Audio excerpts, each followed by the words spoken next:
I want to give Mitch McConnell enormous props today.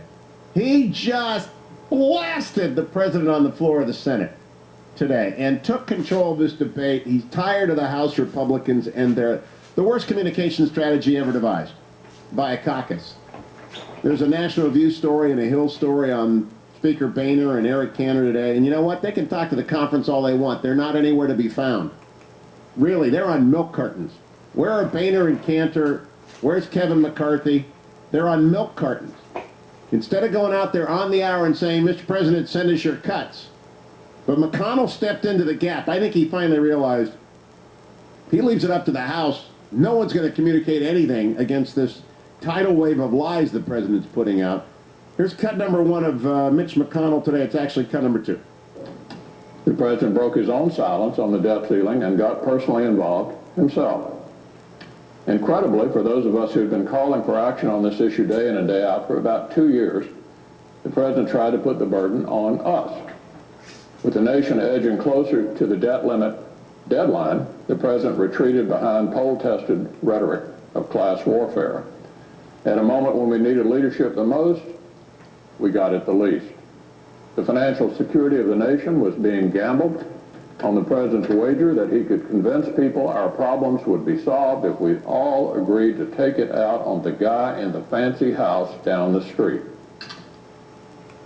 In my view, that was the saddest commentary on the status of leadership at the White House. And I'm proud of the fact that Republicans refused to play along. We stood our ground.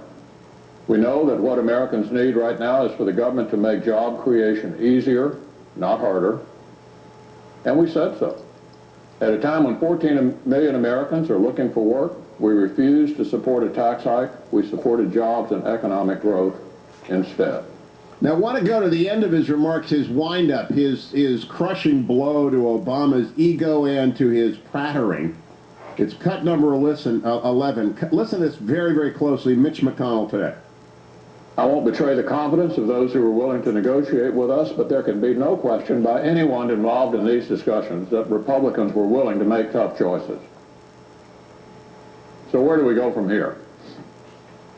Well, I was one of those who had long hoped we could do something big for the country.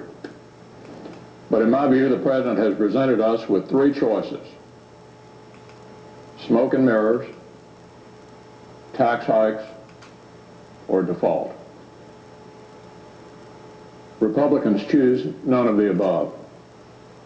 I had hoped to do good, but I refused to do harm.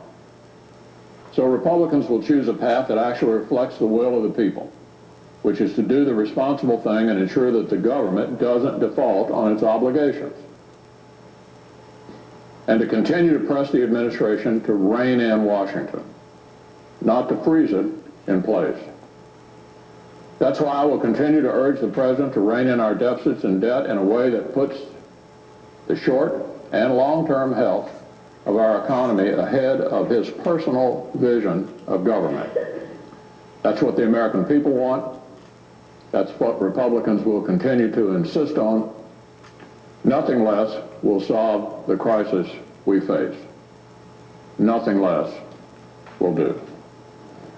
You know, that is so blunt and so pitch perfect. My hat is off to McConnell. And he put forward then a fairly complicated approach that the president lets him decide what he wants to cut. But I want to simplify it for you. It comes down to this. If the president identifies $700 billion in cuts, the debt ceiling goes up $700 billion.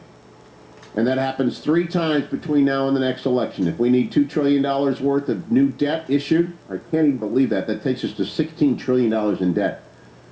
But if it's matched dollar for dollar and cut, Mitch McConnell will put it to a vote. Now, if they try and slash defense, it's pretty easy to stop it. It's pretty easy to stop it. They would need 34 Democrats to override a presidential veto of the Senate resolution rejecting his cuts. That's why it's a little bit complicated, but the bottom line is McConnell is putting it back on the president to do some cuts. We'll talk about his plan and about the resolve of the Senate with Marco Rubio of Florida next on the Hugh Hewitt Show.